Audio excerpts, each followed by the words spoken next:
Good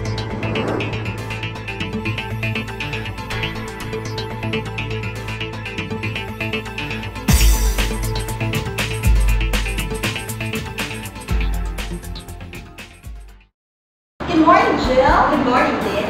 Tanda ka kayo ng umaga sa ating mga viewers. Partner, burma na naman at nalalapit na naman yung separate holidays at mga long weekend. Tama, sigurado ako. Nakiisip na ating mga viewers kung saan ba rin yung aksyon na malapit lang. Right, partner. Because we deserve and we really need a break from our busy lives. Kaya ngayong umaga ito, hatid namin sa inyo ang mga tanawin na gagandahan ulang hina na madali na makapuntahan. Hindi na kailangan lumayo para sa bakasyong panalo. Kaya ngayon siyempre, saan ka pa? Kaya sa probinsya ng Rizal, tayo maglakwatsa!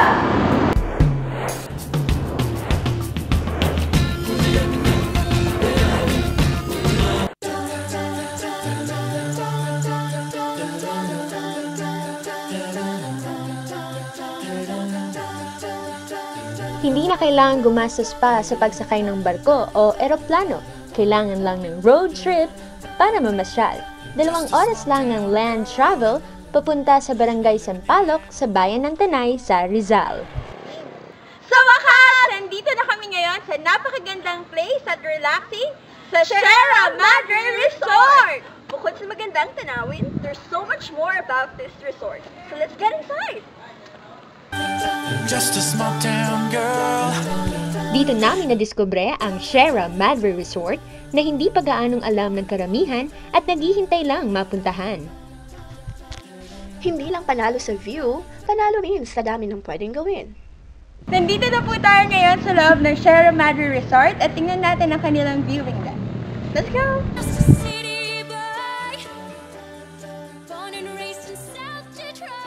Hello, andito na po tayo sa kanilang viewing deck. Tingnan nyo naman, napakaganda! Matatanaw mula rito ang Sierra Madre Mountains, the longest mountain range in the country. Tingnan nyo naman, very relaxing ang view. Nakakawala ng stress. Kaya pagpasok nyo dito, unang-una nyong puntahan, itong viewing deck nila. Marami pala tayong iba't ibang makikita dito sa Sierra Madre Resort. Meron palang Greek garden dito. Kung medyo adventurous naman kayo, meron din silang hanging bridge. Actually, isa lang to sa kanilang 3 hanging bridges. Kung adventure ang hanap nyo, siguradong mag-enjoy kayo sa mahabang zipline, rope bridge at Rope course para sa team building activities. Parang Baguio ang lamig dito, napakasarap ng weather. Yes, parang Baguio / Tagaytay, Bohol. Yes! Very relaxing ang weather. Hindi mo na kailangan pumunta ng Baguio para mag-feel ang breeze ng whatever. But wait, there's more! Meron pa silang isang tagong paraiso, ang Santo Niño Waterfalls. para marating ng falls, kailangan mag-trekking ng 30 to 45 minutes. Kahit mainit ang araw, hindi kayo mahihirapan dahil mapuno sa lugar na ito. Sa kalagitnaan ng trekking, mararating ang camping site, kung saan pwede magtayo ng tents at mag-overnight.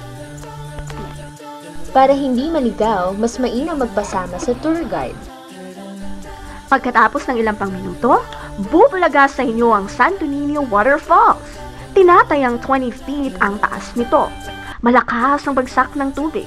At dahil sa ekstrang lamig nito, siguradong tanggal ang pagod ninyo.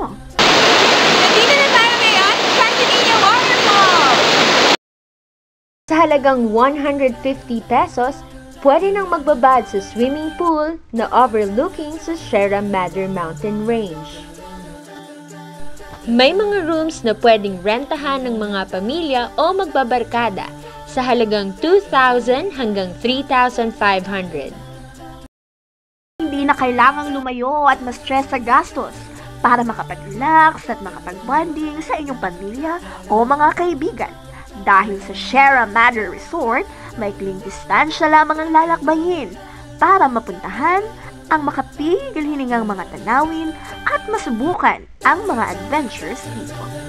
'Cause it's really more fun in the Philippines!